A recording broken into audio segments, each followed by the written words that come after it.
जय हिंद प्रिय विद्यार्थियों। आज हम एक नए टॉपिक पे बात करते हैं। वो है अंग्रेजी में एप्लीकेशन को किस प्रकार से लिखना है और कितना लिखने पर कितने अंक हमको मिलते हैं। और हर बच्चा क्या है, परीक्षा में पूरा लिखकर आता है और कहने लगता है कि हमको नंबर कम मिलते हैं। तो आइए देखते हैं जो एप्लीकेशन को लिखने का जो सही तरीका होता है और सही ढंग से और सही मायने में कैसे लिखना है उसके बारे में आज हम समझते हैं। तो यहाँ जो एप्लीकेशन दी गई है, write in application to your principal या हेडमास्टर। प्रिंसिपल या हेडमास्टर, हमने दो शब्द क्यों लिखे हैं? दोनों शब्दों में अगर कक्षा 9वीं से 12वीं तक के बच्चों के लिए आपको प्रिंसिपल लिखना है और कक्षा 1 से 8वीं तक के बच्चों के लिए हेडमास्टर लिखना है। फॉर स्कूल लिविंग सर्टिफिकेट क्या दिया गया है? स्कूल लिविंग सर्टिफिकेट, या आपको शॉर्ट में आ सकता SLC, या आ सकता ट्रांसफर सर्टिफिकेट। क्या आ सकता है? ट्रांसफर सर्टिफिकेट, या शॉर्टकट में क्या लिखा हो सकता है? TC। तो आइए समझते हैं इसको सही तरीके से लिखना क्या है। तो जहां पर टू लिखा है, टू जहां से लिखते हो, टू के बाद क्या लगाते हैं? कॉमा लगाते हैं। इसके जस्ट नीचे हम क्या लिखते हैं? दा लिखते हैं। इसके जस्ट नीचे क्या लिखते हैं? दा लिखते हैं। फिर जहां लाइन खत्म होती है वहां पर हम कॉमा लगाते हैं। जहां लाइन खत्म होती है यहां क्या लगाते हैं? कॉमा। और जिस प्रकार से यहां से यहां तक, जिस प्रकार से जो मिस्त्री होता है, मिस्त्री सॉल लगाता है, तो ऊपर से नीचे तक बिल्कुल लाइनें एक सीध में होना चाहिए। इधर उधर बिखरी हुई लाइनें नहीं होना चाहिए, ये विशेष ध्यान रखना है आपको। तो आइए देखते हैं कि यहां लिखा है to the principal.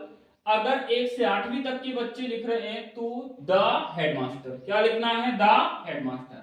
Government high secondary school बदा, क्योंकि यहाँ पर हम बदा में पढ़ा रहे हैं तो यहाँ पर क्या रहेगा? बदा। District Chhatarpur MP। In application for SLC क्या लिख लेना? SLC। क्या लिख लेना है? SLC। या इसी के लिए क्या आ सकता है? TC। क्या लिख सकते हैं? TC। ठीक है, क्या लिख सकते हैं? TC। रिस्पेक्टेड सर, आदरणीय गुरुजी, आई बैक टू से डैश। सविनय विनम्र निवेदन है, सविनय विनम्र निवेदन है। डैश का मतलब होता है कि मैं, आई का मतलब मैं। I am regular student of class XYZ। XYZ क्यों लिखा है? क्योंकि यहाँ पर कोई भी कक्षा 1 से 12वीं तक के बच्चे का जिसका होगा वो अपना कक्षा यहाँ पर लिख सकता है। एनी योर स्कूल, सविनय विनम्र निवेदन है कि मैं आपके विद्यालय का कक्षा या 9वीं 10वीं 11वीं 12वीं का नियमित छात्र या छात्रा हूं। एज माई फादर, जैसा कि माई यानी मेरे, फादर यानी पिताजी, जैसे कि मेरे पिताजी हैज बीन ट्रांसफर, मेरे पिताजी का ट्रांसफर्ड फ्रॉम, ट्रांसफर हो चुका है। कहां से हो चुका है? छतरपुर से। कहां से हो चुका है? Chhatarpur to Tikamgarh.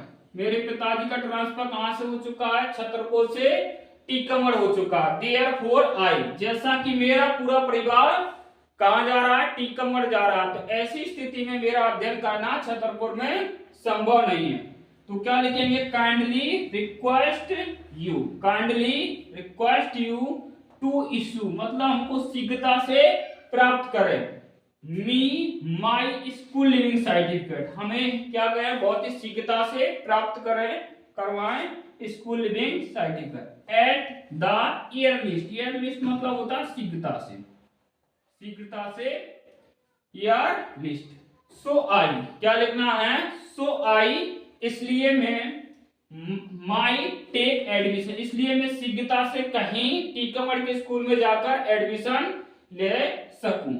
Thanking you sir your ओबीडिएंटली, क्या लिखना है? योर ओबीडिएंटली, आपका आज्ञाकारी शिष्य या शिष्या। यहां पर क्या लिख लेना? आपको नाम लिख लेना है और क्लास और डेट लिखना यहां पर मस्ट है। अब आइए जी देखते हैं कि कितने नंबर या कितने लिखने पर नंबर किस प्रकार से हमको एप्लीकेशन में मिलते हैं। अगर हम सही लिखते हैं, यहाँ से अपने स्कूल का नाम अगर सही लिखते हैं तो हमको 1 नंबर मिलता है। और ध्यान रखना है कॉमा एक भी नहीं रुकना चाहिए। दूसरा, अगर हमको क्वेश्चन में स्कूल का नाम दे रहा है तो हमको वही नाम उसमें स्कूल का मेंशन करना, अपने स्कूल का नहीं लिखना है। अगर हम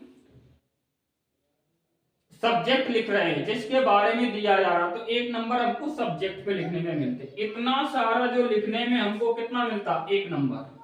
पूरा रिस्पेक्ट से लेकर और योर ओवरडेंटली के ऊपर तक का हिस्से पर क्या मिलता है, 1 नंबर। बाकी का योर ओवरडेंटली लिखते हैं इस पर हमको मिलता 1 नंबर। इस प्रकार कुल जो मार्क यानी कुल अंक की आती है 4 नंबर की यानी एप्लीकेशन आती है, आवेदन पत्र आता है। और अगर इस प्रकार से आप लिखते हैं तो आपको क्या है, पूरे 4 के 4 अंक मिलेंगे। तो आई होप, मैं आशा करता हूं कि जो एप्लीकेशन का जो तरीका है वो बेहतरीन तरीके से आपको समझ में आया होगा।